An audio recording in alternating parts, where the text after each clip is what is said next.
My name is Joanna May Fernandez from La Union, and I will tell you some great history with Christianity here in La Union.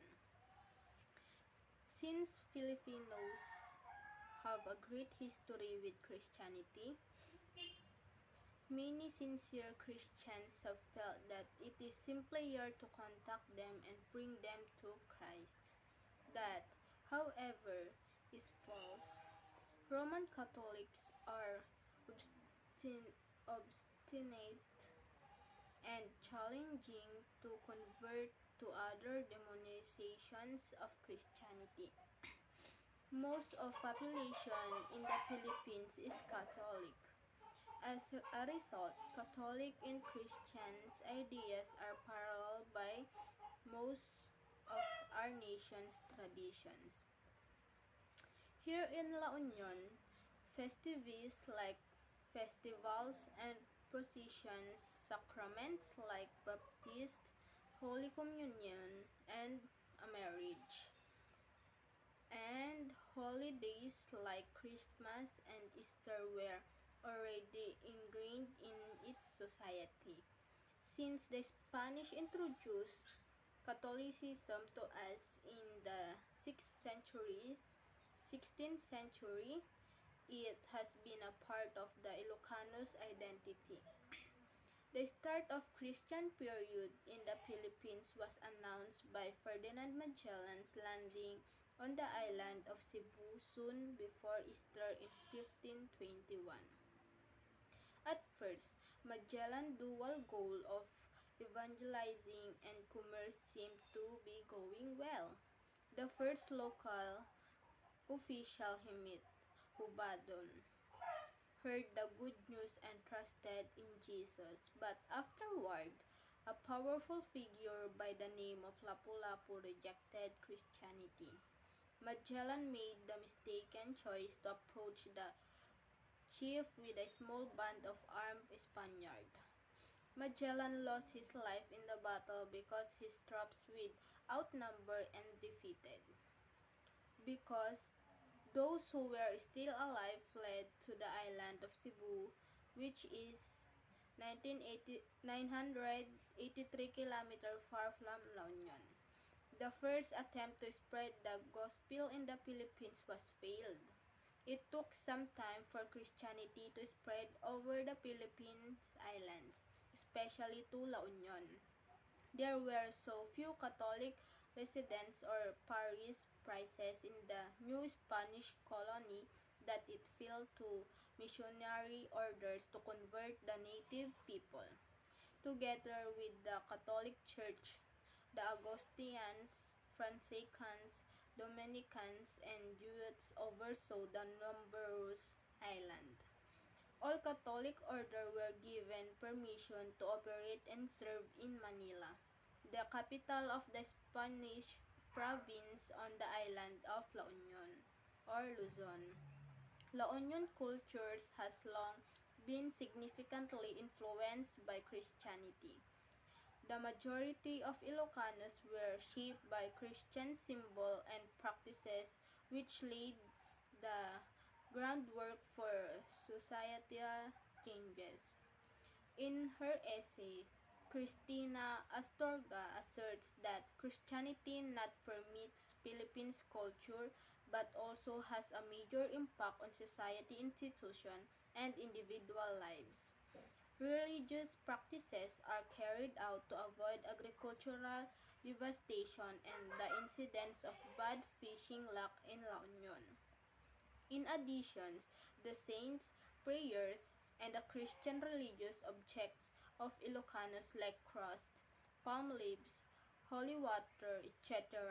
are added to rituals to make them more appealing to supernatural forces and to attract more spiritual allies in pursuits of one's goal in a life, while saints have largely taken the place of environmental spirits and native prayers have been replaced by Christian prayers, and the underlying ideas are still present in the people still need to the proper ritual context of local beliefs and practices to make economic proposal in order to enlist and the help and the blessing of the supernatural.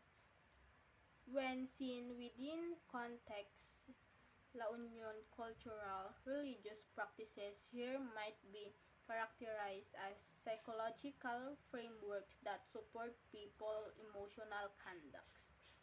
They enable to a person physical capacity to creatively bring circumstances outside of himself into his inner experience in a way that result in self-assurance. The ability of populace to see their limitations and comprehend the whys of society would always ever emerge in the absence of these religious ceremonies, regardless of whether the church approved of them or not. Even though this is barely understood and is thought to be enigmatic, it is still acknowledged as invariant and regular, especially for Ilocanos. As a result, the pattern of society life in La Union is fixed. To follow the specific system of social and linguistic conduct stresses the man and the spirit cooperative interactions such as the adherence of moral responsibilities, respect for elders and superiors, emotions resting, the order of things is to be human and the end analysis.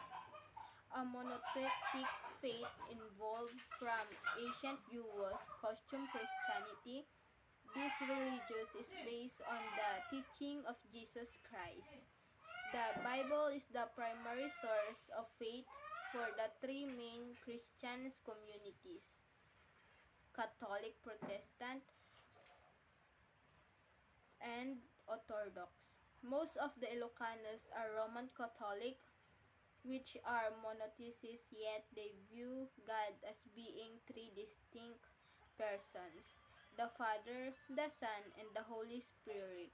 Christians hold that this word was made and is ruled by the Supreme Father.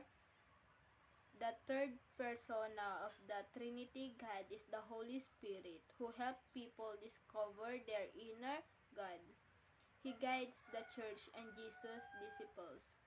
A Roman Catholic that honors the union of two families via marriage came to be known as the grandparents' focus in nations like the Philippines and Malaysia, where weddings were traditionally arranged between families and the grandparent system is prevalent and significant.